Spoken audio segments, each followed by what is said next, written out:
Hi, I finished the last video by sort of giving you a picture of my descent into the absolute sinking sands of alcoholism. A state that I never ever thought I could ever be in. But of all the things that have ever happened to me, that was the worst. I could not control drinking, no matter how much I tried. I was compelled by something in my brain to drink. I could not stop. And my physical condition became so bad I didn't want to eat. All I wanted to do was drink. And you know, in my normal circumstances and my lucid brain, I would never have harmed my family in any way. I would never have hurt them. But alcoholism took me to a place that I really didn't care about anything except where I was going to get my next drink. So I became devious. I lied. People asked me, "Are you drinking?" No. Lies came easily, and lies don't come easily to me. I'm not a person who lies, and I'm known for that. I'm pretty direct and very truthful. But I became a liar. I stole so much of my family's time. But I was living in my car, and I was just driving and sleeping and driving and sleeping, and of course drinking. One night in the middle of the night, I was in a car park in a local supermarket, and I had been sleeping in the back of my car, and for some reason I had no intention of driving because I was drunk, but I got into the front of my car and the keys were in the ignition, and I fell asleep with my head against the windscreen.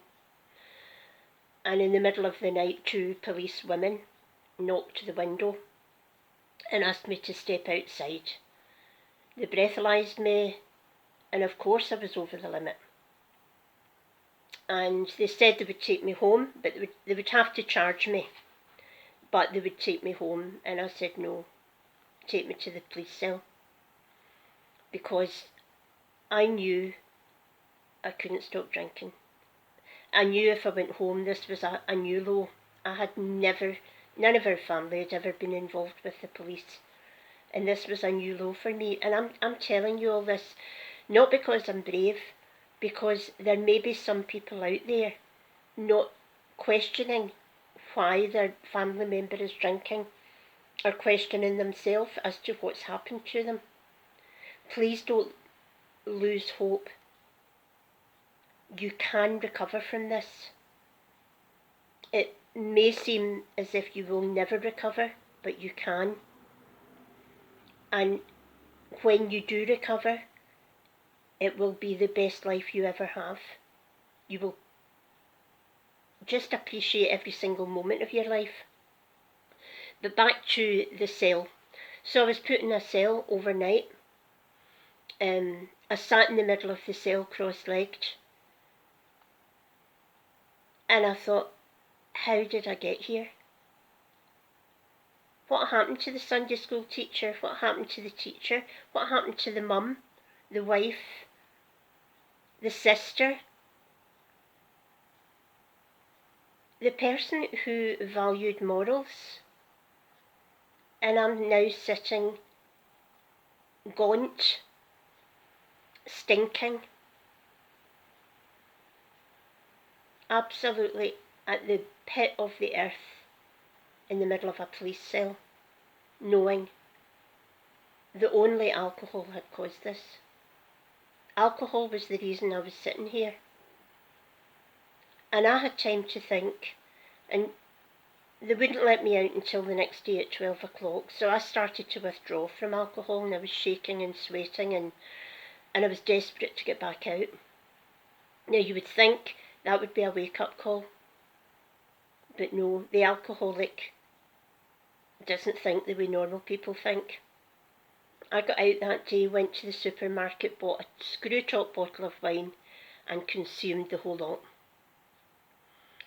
Now, a friend passed and could not believe the state I was in, and I admitted to that person that I had been drinking, and I was in a police cell, and I was going to be charged with being in charge of a car. And I just said, I don't know how I got there. Now, I was sitting at the edge of the River Clyde on a seat, and I would have, I think, thrown myself in, because there was nowhere else for me to turn now. Everybody had abandoned me, everybody had walked away from me, and no wonder. I'm not blaming anybody for this. I blame alcohol. But I will continue this because, again, we're running out of space. I'll need to get a better phone.